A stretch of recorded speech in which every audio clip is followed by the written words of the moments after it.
Hello, welcome to another Becoming a Modern Man. We are playing a deck that we're calling Hyper Heroic. It's a list I found in the Spell City Games tournaments. It's quite a fun deck. It's a hyper-aggressive deck. Runs these little red guys. So we've got Crone Crusader, Monstrous Swiftspear, Satyr Hoplite, and Kiln Fiend. Then with a load of sort of red pump spells / cards that give double strike. Then we've got Rancor, Mutagenic Growth, Apostle's Blessing, Become Immense, which is one of the newer inclusions, and also Temur Battle Rage, which can give double strike and trample. So the plan is to get out one of your early guys and then sort of pump them to a lethal amount of damage very quickly. So let's see how that actually works in practice with our first matchup, and we are playing against a red-white burn deck here. So let's go to that.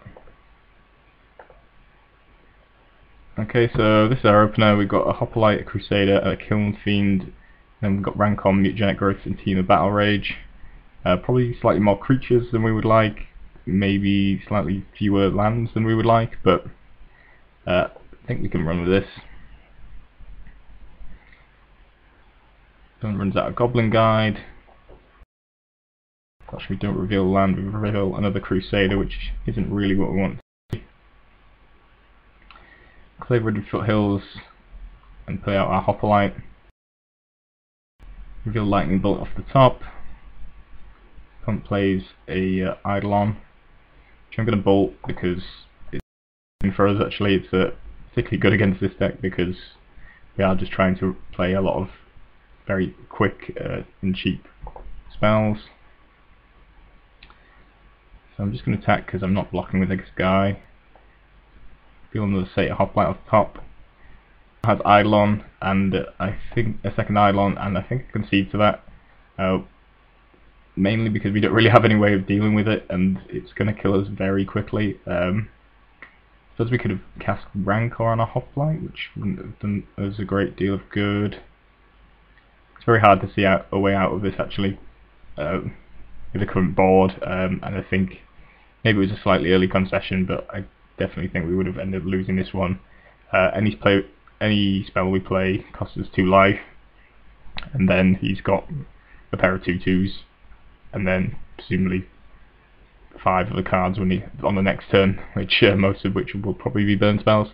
So unfortunately we lost fairly quickly there, and maybe if we'd drawn that second land we might have been able to get somewhere, but didn't work out for us on that occasion. So let's just go to game 2 then.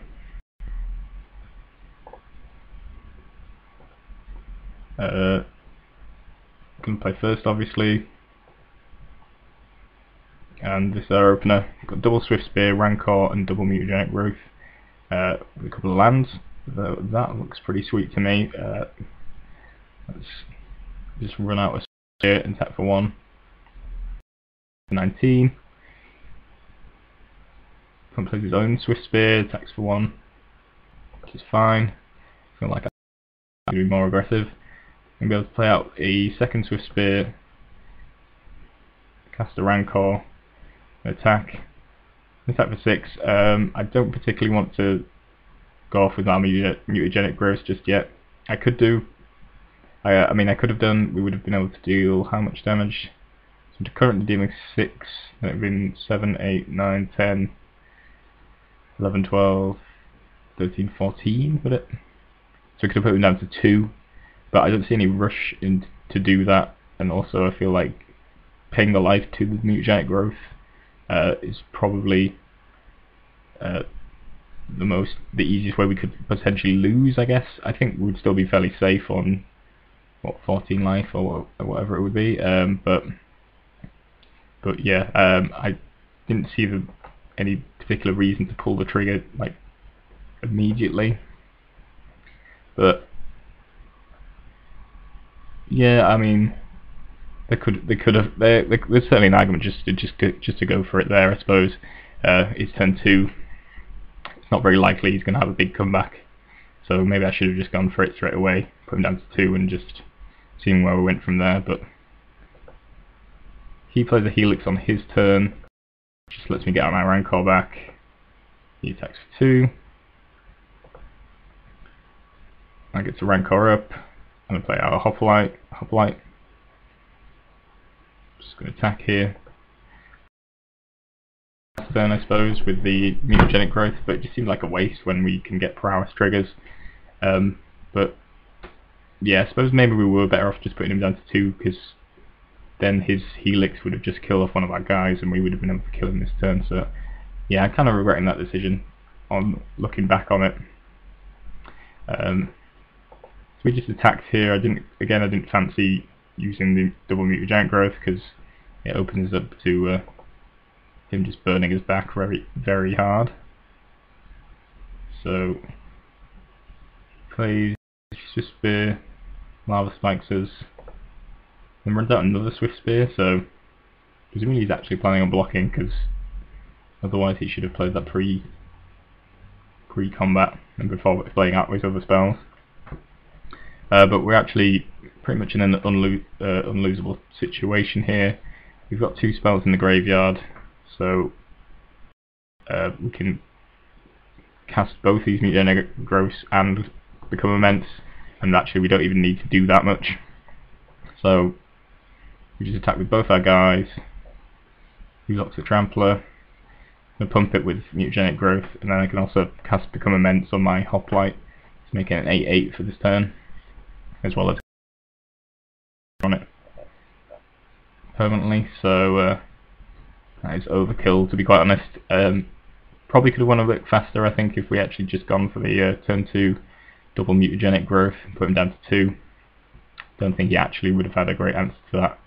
So some things to be learnt, but we ended up winning either way, and he got to see Become Immense as well, which is pretty crazy when it gets going. So it comes down to the decider.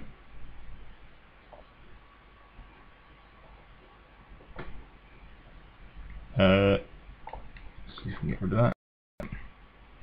So here we've got a Chrome Crusader, Kiln Fiend, double mutagenic growth, and a Rancor, which seems pretty good to me. I'm going to lead off with the guide, which gets us a Copperline Gorge, which is nice. Just going to lead off with the Crusader. What on top of ours? And we have another Rancor on top, which is pretty sweet. Always like to see Rancors. He hits the Lava Spike, so we don't have to. Looks like he missed the land drop. We don't have to worry about him killing off our Crusader in response or anything. I have triple mutagenic growth, so we can actually do some pretty crazy stuff. Alternatively, we could have just played the Kiln Fiend and waited for next turn, I guess, but I don't see any reason not to double Rancor up our Crusader, particularly given that he doesn't have any way to burn in response, so we're not going to lose a Rancor here. So we go to make we have a 5/1 and 2 tokens. I can actually do a whole lot more, but I can't do lethal, so I didn't want to take too much, particularly as we're on 11, which is slightly dangerous. So I just use the 1 mutagenic growth. This way we can attack for 10 and put him at sort of near lethal, sort of take him halfway. I don't know if that is a little bit too conservative. I tend to be a bit conservative with my plays, but maybe that's the wrong thing to do in a deck like this. But yeah, we decided just to go for that. We could have done, what, 8, 9, 10, 11, 12, 13? Is that right? So we've got a 7/3 Trampler at the moment. Could have been 8, 9, 10, 11. And then we'd have two more tokens as well. And then, so we'd been able to do, I think, 15 in total. Which put it down to 5, obviously. And then we'd have 5 tokens, which would be fairly difficult for him to beat.